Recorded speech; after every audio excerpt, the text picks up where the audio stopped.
L'astrologie ne peut pas se permettre d'ignorer les autres disciplines, et notamment puisqu'il touche aux sociétés, au social, au politique, au religieux. Quand je dis cela, je veux dire par là qu'elle ne saurait se contenter de quelques clichés qui traînent. Parce que quand on ignore une discipline, en fin de compte, on est toujours prisonnier de quelques clichés sur cette discipline.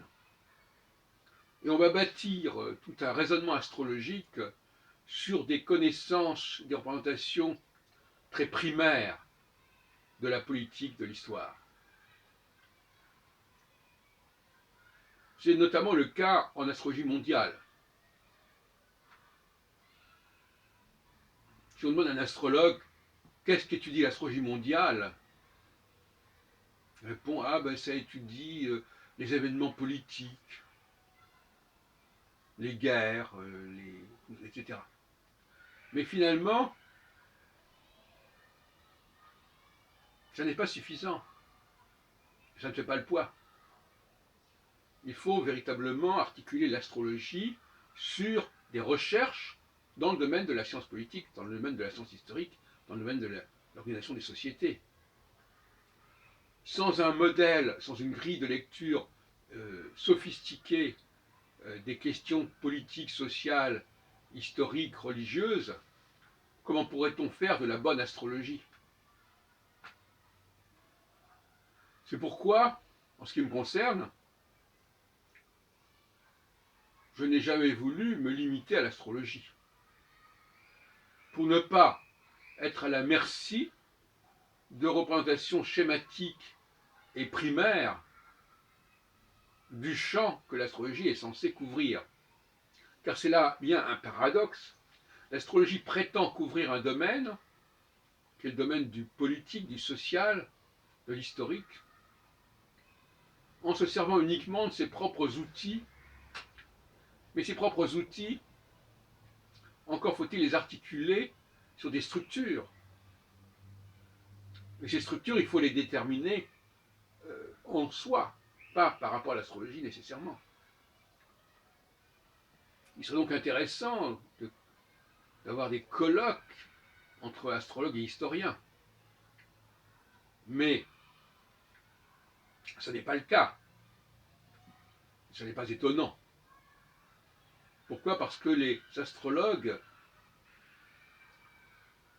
ont élaboré leur astrologie sur des bases trop rudimentaires. Prenons le cas d'André Barbeau, qui va fêter bientôt son 97e anniversaire, qui sera centenaire en 2021. Eh bien, toute son astrologie mondiale est basée sur une certaine représentation de l'histoire, de la politique, du pouvoir. Cette représentation, où est-ce qu'il l'a trouvée? Où est-ce qu'il l'a élaborée? Est-ce qu'il nous propose dans ses ouvrages une théorie de l'histoire, une théorie de la société, des tensions, des luttes au sein de la société? On peut en douter. À partir de ce moment-là, ça hypothèque son travail. Et d'ailleurs, son travail est victime de cela aussi. Si l'on cherche à appréhender une problématique qui n'est pas pertinente, qu'est-ce qu'on peut faire avec l'astrologie? On fonde l'astrologie sur des sables, sur du sable. C'est pourquoi l'astrologie doit bénéficier des recherches, des réflexions théoriques sur l'histoire, sur la société, sur la religion, sur le pouvoir. Et c'est pourquoi, parallèlement à ma réflexion astrologique proprement dite, qui touche simplement à des schémas très très généraux, à des signifiants. Le contenu lui-même de ces problématiques doit être alimenté par, nourri par la réflexion historique, politique, sociale. C'est pourquoi récemment, j'ai proposé un nouveau schéma qui n'est pas astrologique en soi, et qui pourrait très bien être reconnu par des non-astrologues, mais qui peut aussi euh, fonder un travail astrologique. C'est ça que j'appelle l'interdisciplinarité. Je veux parler de ce que j'ai publié récemment, pas publié, pas par écrit, mais sur des vidéos, puisque je mène une politique vidéo actuellement, mais prochainement, il y aura certainement un livre qui va sortir.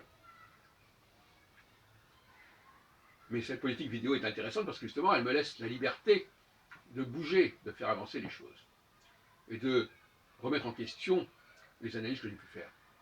Au lieu de les... Parce qu'à partir du moment où on les fige, il y a des gens qui lisent ce que vous écrivez et croient que c'est le dernier mot, alors que vous avez ensuite progressé et avancé.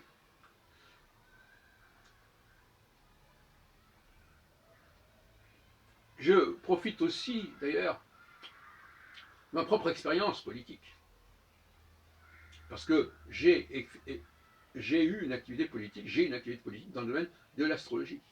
Pourquoi? Parce que l'astrologie, c'est une société comme une autre, qui a les problèmes que toute société rencontre. Les problèmes de pouvoir, les problèmes de hiérarchie. Et donc, par conséquent, ce qui se passe dans le milieu astrologique, au niveau des humains, des hommes, des activités qui sont prévues, des événements, n'est pas différent de ce qui se passe ailleurs, si ce n'est qu'au moins, on sait ce qui s'y passe quand on est dans ce milieu. On connaît les choses de l'intérieur et pas nécessairement de l'extérieur. C'est très important de connaître les problèmes de pouvoir de l'intérieur et pas seulement de l'extérieur. Et, comme je disais tout à l'heure dans une autre vidéo, il y a des enjeux de pouvoir dans le milieu astrologique, dans le milieu associatif de l'astrologie, en France comme ailleurs. Il y a toujours eu. Parce que toute société fonctionne à peu près de la même façon, qu'elle soit celle d'astrologue ou de médecin ou de je sais pas quoi. Et donc, il y a toujours cette rivalité entre les petits chefs et le grand chef. Il y a une sorte de hiérarchie. À certains moments, il y a une volonté d'unifier le milieu astrologique autour donc d'un personnage emblématique. Et à d'autres moments, il y a un éparpillement, une diversification des lieux, des groupes.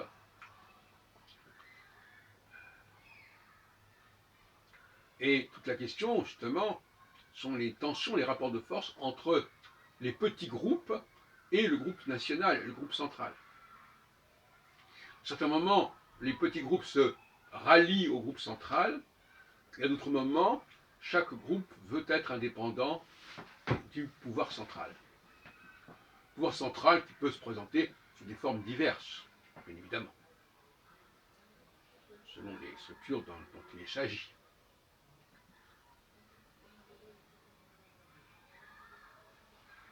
Et c'est avec une grille de ce type que l'on comprend mieux les rapports que, par exemple, Emmanuel Macron a avec le monde politique.